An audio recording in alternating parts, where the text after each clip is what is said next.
You're now watching Q News. Here are the top stories for this hour. 4 civilians were killed and others injured in a bombing by the Israeli occupation forces northeast of Palestinian Rafah city near the Martyr Kamal Adwan hospital in the northern Gaza Strip. Local sources reported that an Israeli drone targeted Khirbat al-Ads northeast of Gaza, killing 2 and injuring others. Additional injuries were reported when another drone struck Abbasan al-Kabira east of Khan Yunis. More death and injuries took place in an Israeli raid near Kamal Adwan hospital in Beit Lahya in northern Gaza.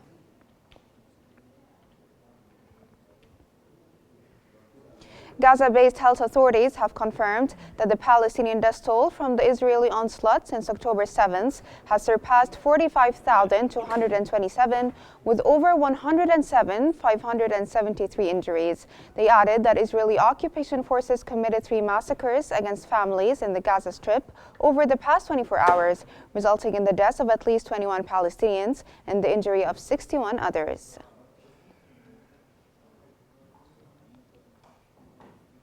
UNRWA Senior Emergency Officer Louise Waterridge has warned that hunger and dire living conditions, worsened by heavy winter rains and ongoing hostilities, continue to endanger lives in Gaza.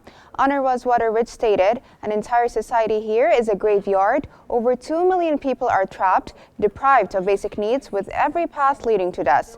She emphasized the urgent need for aid to support Gazans who have been repeatedly displaced by Israeli bombardment and are vulnerable to the elements. Winter has been the only thing that the United Nations has been able to plan for, and yet we still have not been facilitated. The United Nations Security Council has extended its long-running peacekeeping mission between Syria and the Israeli-occupied Golan Heights for another 6 months. In its resolution adopted on Friday, the Security Council urged both parties to adhere to the 1974 Disengagement of Forces Agreement and maintain the ceasefire.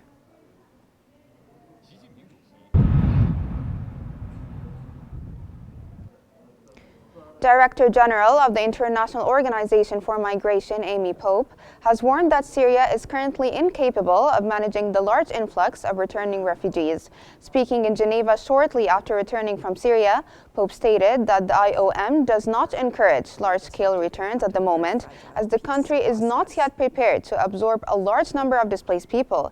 She added that such a move would overwhelm the country and could have a more disruptive impact on the already fragile peace process.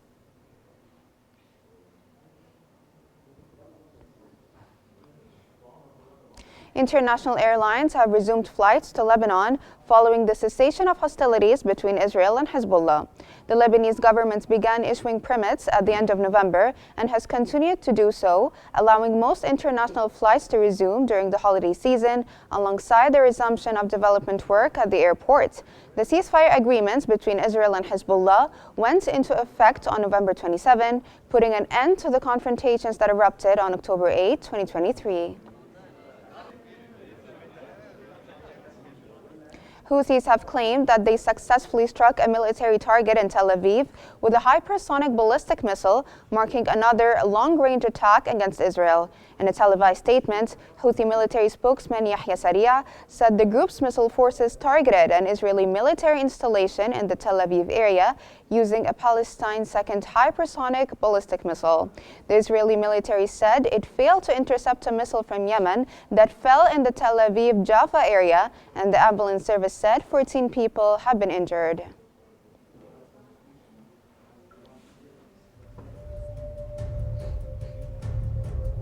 This concludes our top stories for this hour. Thanks for watching and stay tuned for more updates on Q News.